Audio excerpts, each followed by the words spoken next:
L'heure est grave. Au regard des événements, la Côte d'Ivoire devrait penser à déclarer très vite à l'OMS qu'elle subit une maladie incurable sur son territoire, appelée l'effondrement des immeubles, qui ne cesse d'emporter des vies. Ce mardi 4 juin 2024, un mort gît sous les décombres de cet immeuble qui s'est effondré aux alentours de 11 heures dans le quartier de la Palmeraie. Nous signalons déjà une victime, sexe féminin, qui est découverte et nous sommes en train de la dégager. Nous sommes à 70% de la réalisation au niveau du dégagement.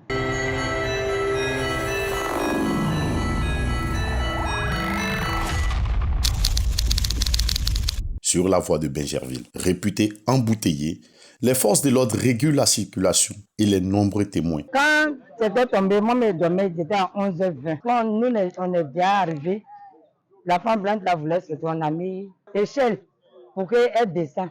Là, il y a un jeune, il a coupé son pantalon. Il a porté un veste. Dès il a fait tomber son ordinateur, quelqu'un n'a qu'à prendre pour lui. Donc on l'a attrapé, il a sauté, puis on l'a attrapé. La blanche était sauvée. Elle était enceinte. Il y a un vigile qui est sorti, on l'a fait rentrer. Mais il y a une dame qui était blessée, tout son corps était la boue.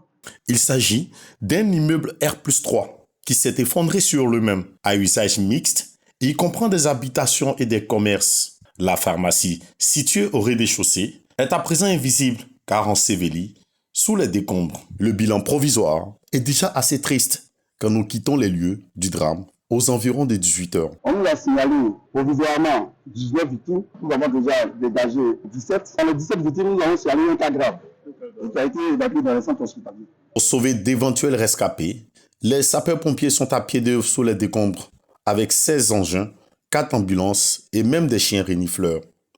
On nous avait signalé qu'il y aurait 2 autres victimes sous les décombres.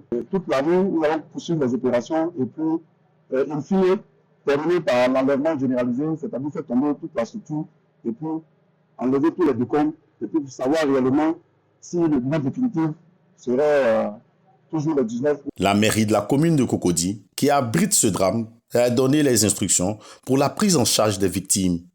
Les autres blessés ont été pris en charge et transférés dans différents centres de santé. La mairie prend en charge les soins médicaux de ces personnes-là. Et également, les habitants de ce bâtiment-là seront pris en charge également ce soir. Ils seront relogés par la mairie. Sous réserve des enquêtes, cet accident pourrait avoir été causé par le chantier de cet immeuble R+7. Comme on peut le voir sur les images, le trou de sa fondation avait débordé sur celui du bâtiment voisin et favorisé sûrement son éboulement. Analyse partagée par le représentant du maire. À côté de ce bâtiment, le terrain mitoyen est en chantier. Ils ont un permis de construire R+7, donc un permis de construire ministériel, qui n'a pas été signé par la mairie de Cocody, mais plutôt par le ministère. Et il se trouve que dans le cadre de la construction de ce chantier-là, ils sont en train de faire une fouille. Et c'est la fouille, vraisemblablement, mais les conclusions de l'enquête ne sont pas coordonnées. Mais là, à vue d'œil, de premier abord, ce sont ces fouilles-là qui ont posé la fragilité de la structure et qui ont fait que le bâtiment s'est affaissé. En mesure d'urgence, le maire de la commune de Cocody et le procureur de la République ont donné instruction afin que tous les bâtiments autour soient évacués, puisque la fouille du bâtiment là est allée au-delà de la fondation des autres bâtiments. Donc il y a des risques apparents. Comment un tel drame a pu survenir quand on sait qu'au regard de cette pancarte, ce chantier est clairement autorisé par le ministère de la Construction et donc ne devrait souffrir d'aucun manquement. Surtout, au regard des vigoureuses mises en garde du ministre Bruno Koné dans la presse, depuis que ce fléau perdure avec lui. Toutes les constructions qui nous paraissent à risque, je le dis, et vraiment en regardant les Ivoiriens droit dans les yeux, seront démolies. Ces mots prononcés il y a un an, sont-ils des paroles en l'air, une répression mal orientée ou purement de l'incompétence? Malgré la succession des drames, Alassane Ouattara, lui, continue de faire confiance à son ministre de l'effondrement, que dis-je, de la construction, même si cela devrait conduire la Côte d'Ivoire aux réunions des pays victimes de tremblements de terre avec son lot d'immeubles écroulés pour partage d'expériences. De 2020 à 2022, 15 immeubles se sont effondrés dans le pays.